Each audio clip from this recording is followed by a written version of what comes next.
Ed here with the Digital Digest, and today I wanted to share a quick unboxing and first look at the Logitech G613 wireless mechanical gaming keyboard. If you're wondering if you just heard correctly, you did. This is the first keyboard of its kind. We have not seen any manufacturer ever produce a mechanical wireless gaming keyboard. And as soon as I read about this, I was excited. However, at $150 US, and with the fact that I already have a great Corsair gaming keyboard, which granted is wired, I didn't see a real need to pick this up. But when I saw it drop through Best Buy's early Black Friday sale down to $70 US, a little under that, which was more than half off, essentially, 52% to be exact, and it's still pretty much unavailable anywhere other than Logitech's website and Best Buy, I figured I had to give it a shot. Now keep in mind, this keyboard does not have any RGB backlighting. That's not what it's about. You also are dealing with Logitech's own switches, so if you're accustomed like myself to Corsair, there will be a little bit of a learning curve getting accustomed to and comfortable with this keyboard. But at $70, I think it's hard to fail if it actually lives up again to what Logitech purports.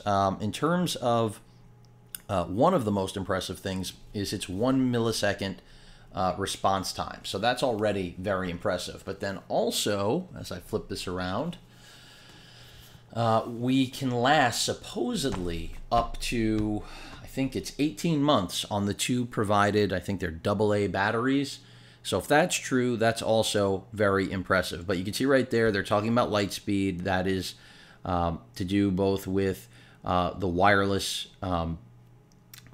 the battery life as well as the Bluetooth connection to your system that's going to actually lower that latency on the press of any of these buttons to 1 millisecond. You can see we've got a full numerical pad. I mean, G keys, it is a legitimate gaming keyboard just without RGB. Now it does use Logitech's own Roamer Gs, which I'm not a big fan of, but that's also because I haven't bought into Logitech's gaming keyboards for many years. Some people swear by the ROMers, some don't.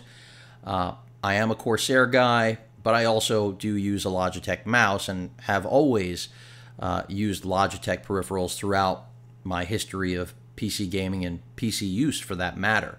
Logitech has always been one of the best companies in the business. So with that said, let me go ahead and get this thing out of the box so you can see what it actually looks like.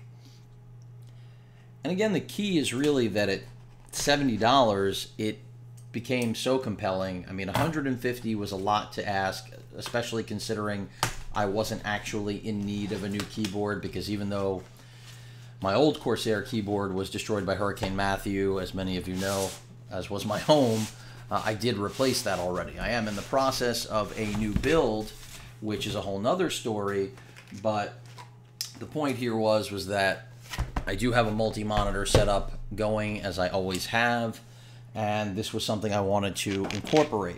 And eventually, when I'm on camera, it would be nice to have one gaming keyboard that is ultimately wireless. So let's see if we can get this to focus. It apparently will not focus as long as the plastic is picking up that light. So let me go ahead and get it out of the plastic so that you can actually see it. The keys appear to be a little bit taller, maybe about the same height.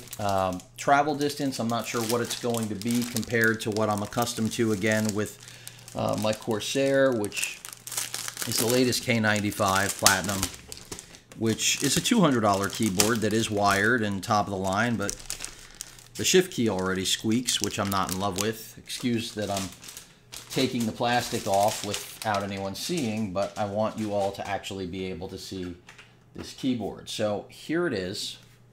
Now we've got focus.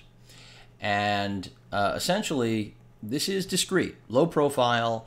This is not about being flashy. It's about having a functional wireless keyboard that actually has the ability, the gall, to game. That's why it wears Logitech's G for their gaming lineup. And you can see we have the light speed button, Bluetooth button dedicated right up here, volume control, playback control, as I mentioned, the numerical keypad. You have all your G keys on the left side. The wrist rest appears to be built in, which not sure I'm in love with that, but I'll find out as I use it. That's usually something that I'm accustomed to being modular, but in this case it is not. And in terms of the back side, you can see they've got this little design going, kind of a threaded carbon fiber look, and of course feet to kick out so that you can raise this up. And then there is the battery compartment, which I'm going to go ahead and pull that out right now so that the batteries are live and they're on the contacts. And yes, so we've got two AA's and the actual key right here for dropping that into your system, which appears to be magnetically, it may not be magnetically locked in there. But that pretty much sums up what you're getting right here with the keyboard physically. Other things inside the box, let's take a look as I slide things around. See the keyboard's already blinking, looking for a Bluetooth pairing, some paperwork, and let's see what this is. Get everything out of the way. Again, at $150, I was attracted to this because I've always wanted a competent wireless gaming keyboard that is mechanical. So we've got a dock here, which appears to be, I think, for a smartphone. I could be wrong. Could be completely wrong. I don't, unless that is a dock for the keyboard itself. Apparently, it is. Or so it seems. But to my knowledge, this does not, I mean, you could use rechargeable batteries in here. This has no charging port on it. I don't see any reason why not, but if the promised battery life really is up to snuff, then that is very impressive. And here we have our USB receiver connector so that we can actually distance it from the PC that you're using it on so that any possible interference from the system itself is negated, and that is critical in this case. For those of you wondering if that's really important, I can tell you firsthand, USB peripherals, depending on what technology they use, light speed or otherwise, you're going to tend to want to get them as far away from the system as possible because that will tend to create interference. And that is why Logitech has been incorporating this into things like their Chaos 900 and 903 Spectrum gaming wireless mice, as well as headsets, the G933s, which are still top of the line even at their sale prices. And so essentially just plug this into your system and you are good to go. And then if you do want to actually get it out of the way, you have this nifty little docking stand. But as I said earlier, you could also use it for other things. I could see using it for a tablet, quite frankly, or a phone. You know, throw my note in there right now just to see, you know, yeah. So clearly you can go that way too. But again, just excited to actually see a wireless mechanical gaming keyboard. Again, the first of its kind, and oddly enough, already on sale for half off. And I don't think this is because it hasn't sold well. I think it's that there's really not much that awareness of its existence. Do I think it hurts it that it doesn't have RGB going on?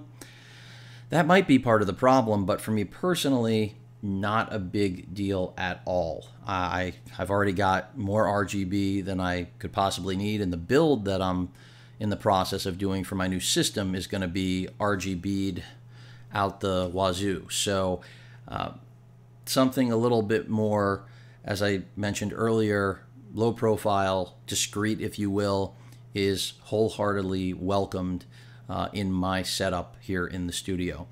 But there is your first look at the Logitech G613 wireless mechanical gaming keyboard. Any questions or comments, please feel free to post them. Hit that like button, and as usual, please feel free to subscribe. Later.